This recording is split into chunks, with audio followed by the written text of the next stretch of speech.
Hey, I'm Sarah. I'm another one of the Zeros. Andy might have referred to me as the wife, or his wife, whichever one. Ma! I'm usually called Ma. I've been a Zero for a few years now. Don't really know how many, but a few. Most of you have probably seen me riding at rallies for the past 7-ish years on a bike named Tom. That's my babe. But Andy asked me to do the intro for this week, so I'm doing the intro. Apparently we're going to be building a Vespa Chow this week. I believe it's Reno's bike that he got all the parts in for, so that should be cool. And there's supposed to be a whole bunch of riding, so the weather's going to be nice, and hopefully you'll get to see a lot of that. And wait a minute, gotta check out my awesome jacket. Cammie made it for me. Shout out to Cammie. Oh, and then of course the fanny pack, because fanny packs are cool. If you don't have a fan pack, get yourself a fanny pack. Bye. Hey, fanny packs. You're a loser. With Matt Brand. When you become official, sleeves are gone. Patches in. Get cool.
built this motor cane.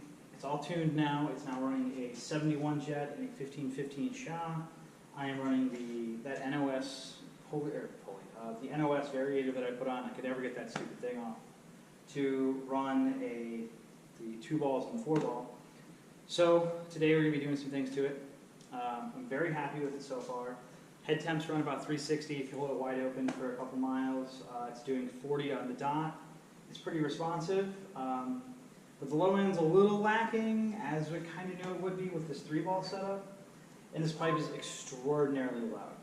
So today I'm going to walk you through tuning a new pipe, which we're going to do second. Before we do the new pipe, we're going to put on this. This is an ER2 variator. Gives us a little more range in the weights. I'm running a mixture of 2.4 and 4 gram ounce, whatever the weights, which is kind of the same setup I run on my 70cc Moby, and it's really, really nice. So I got this from Simon from North Carolina. So big shout out to him. Thank you very much, buddy. So first off, we're going to take off the old variator, slap this guy on, see how it does. You do not want to change more than one thing at a time. So we're going to leave this pipe on for the first tuning. So I'm going to show you how to take this off. Actually, I'm not. You can go watch Motor Bricane's video on Go Pit Army. It's fucking terrible. I didn't install it the same way he did. I'm running just the nut. I don't put any of the stupid shit in there, any of the little circlips that you need specialty tools for. I've never had one of these come off. Fuck it. Don't worry about it.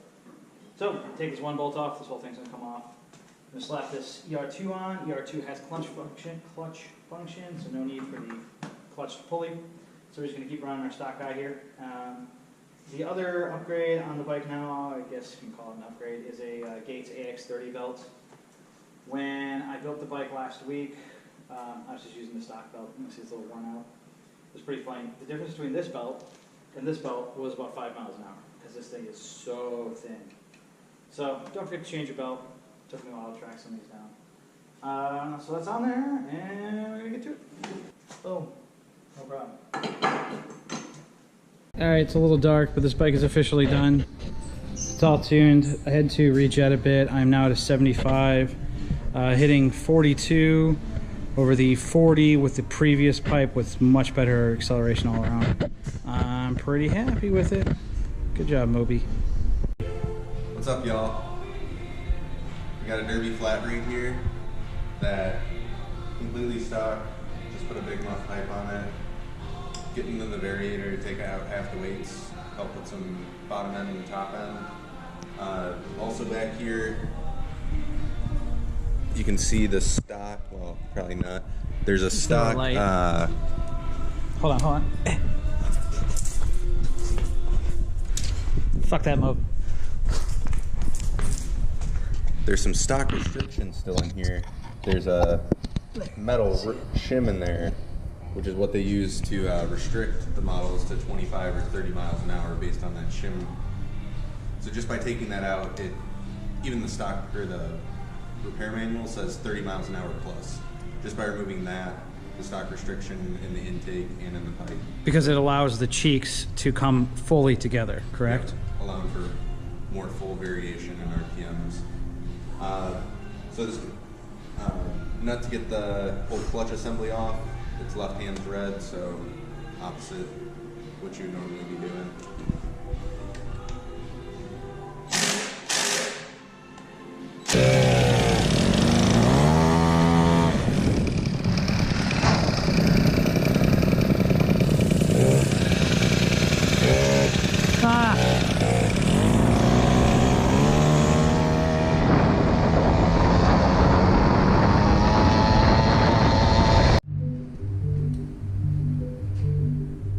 So you saw me put everything back together for the most part, take out the stock restriction. It's hitting 40, it's very great power all across the power band. Fucking rad. Feels like I'm cheating at mopeds because it's a goddamn scooter. We'll see if I ever kid it. Probably won't. Come to a rally near you, probably with a headlight. Peace. Look at Tom! Woo!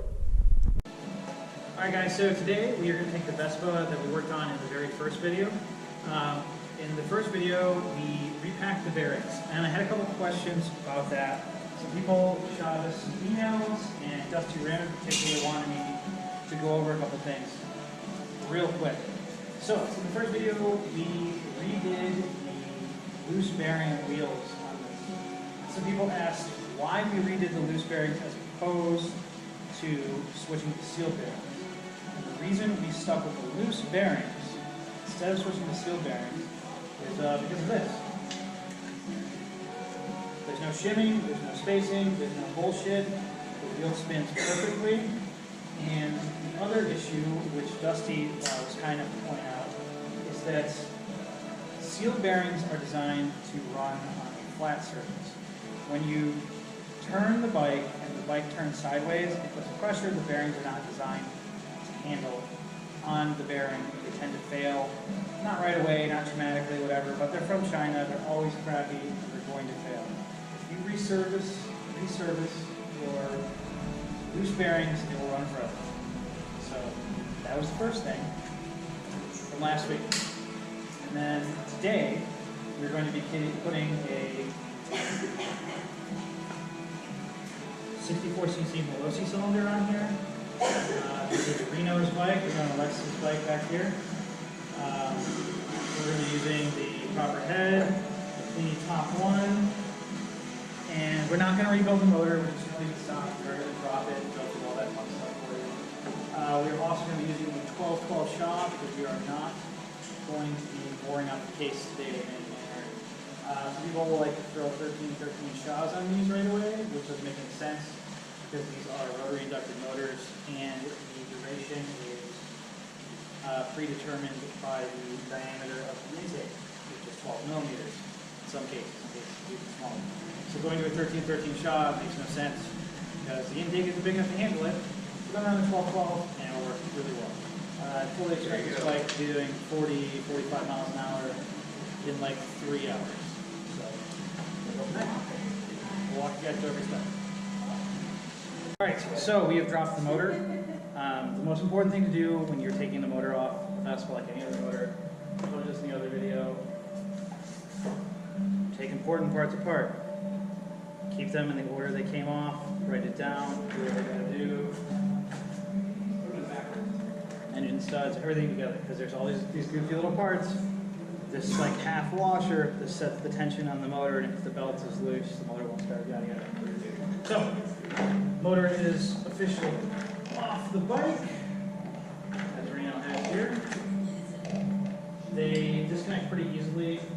Take pictures of the wiring as you take it apart. There's only 2 wires that actually come out of the case. Everything else plugs into the case. So, we're now going to disassemble these top end of this motor and case match and get this kit out. Alright guys, so we've got the top end off and we are putting the new gasket on. This is a Moby kit. So as you can see, there are some spots on there that need to be case matched. So you just put the gasket on. This is kind of hard one-handed, so black out the areas that need to go. Now again, we're not splitting the cases, so we're going to teach you, Jared's going to teach you in a minute here, how to case match with the motor still in one piece. Now this isn't a crazy build, so we're just going to do a shallow case matching, just like I showed you guys on the Moby video. So, be nice and easy. We just black out those areas that need to go.